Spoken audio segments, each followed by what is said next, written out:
Hello, one more recipe. ఇది healthy recipe కూడా. ఈ రెసిపీ నేమ్ వచ్చేసరికి అప్పం అంటారు. ఈ సైడ్స్ ఉండేవాళ్ళు చాలా ఇష్టంగా తింటారు అండ్ హెల్దీ కూడా. మీరు ఈ రెసిపీ ఒకసారి ట్రై చేయండి. మీకు ఎలా వచ్చిందో నా కామెంట్ సెక్షన్లో చెప్పండి. రెసిపీలోకి వెళ్ళే ముందు please do like and subscribe to my YouTube channel. కొత్తగా చూస్తున్న వాళ్ళైతే ఆల్రెడీ సబ్స్క్రైబ్ చేసుకున్న వాళ్ళు ప్లీజ్ లైక్ చేయండి, షేర్ చేయండి, కామెంట్ చేయండి మీరు ట్రై చేసి. సో ఈ రెసిపీ కోసం ముందుగా బొంబాయి రవ్వ ఉంటుంది కదా, ఆ బొంబాయి రవ్వను తీసుకోవాలి. ఈ బొంబాయి రవ్వ ఉప్మా తిన్నోళ్ళు చాలామంది ఉంటారు కదా, పిల్లలైనా పెద్దలైనా చాలామందికి ఉప్మా అంటే ఇష్టం ఉండదు. ఈవెన్ కృష్ణ కూడా అంత ఇష్టంగా తినరు. సో రవ్వ వేస్ట్ అవ్వకుండా ఈ ప్రొసీజర్ ట్రై చేయండి, చాలా బాగుంటుంది. దీనికోసం ముందుగా బొంబాయి రవ్వను తీసుకోవాలి. ఒక కప్పు తీసేసుకొని 3 మినిట్స్ మీడియం ఫ్లేమ్లో దగ్గరుండి కలబెడుతూ మాత్రమే ఫ్రై లైట్గా బ్రౌన్ కలర్ వస్తుంది అనమాట. అలా ఫ్రై చేసేసుకొని స్టవ్ ఆఫ్ చేసేసి అది ఆరిన తర్వాత మిక్సీ జార్లో వేసుకొని ఒకసారి గ్రైండ్ చేయాలి.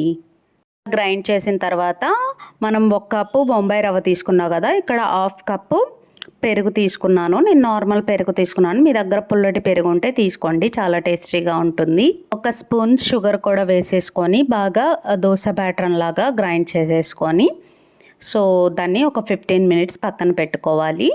నెక్స్ట్ 15 మినిట్స్ తర్వాత సాల్ట్ వేసేసుకొని బాగా కలిపెట్టేసి లాస్ట్లో ఇక్కడ మనం దోశ పెనం మీద పోస్తామనగా ఈ బ్యాటర్ని ఈ టైంలో ఈనో యూస్ చేయాలన్నమాట.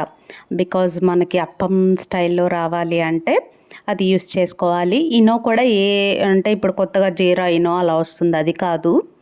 Green colour Eno okay, orange colour ఉంటుంది, గ్రీన్ కలర్ ఉంటుంది, కాఫీ కలర్ ఉంటుంది. సో గ్రీన్ కలర్ ఈనో నేను యూస్ చేస్తున్నాను. 1 ప్యాకెట్ అంతా పోసేసి ఒక 1 సెకండ్ అలా ఉంచేసి అప్పుడు వాటర్ పోసాను. కొంచెం వాటర్ పోసేసి ఇలా బబుల్స్ లాగా ఫామ్ అయింది. సో బాగా కలిపెట్టేసి స్టవ్ ఆన్ చేసేసి దోశ పెనం పెట్టేసుకొని నేను అప్పం పోసేసుకున్నాను.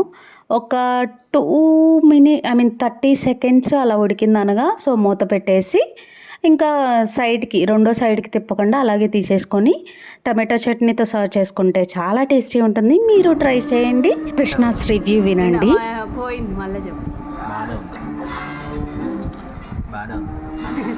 10కి ఎన్ని మార్క్స్ ఇస్తా? 10 అంతే ఈ వీడియో. బాయ్.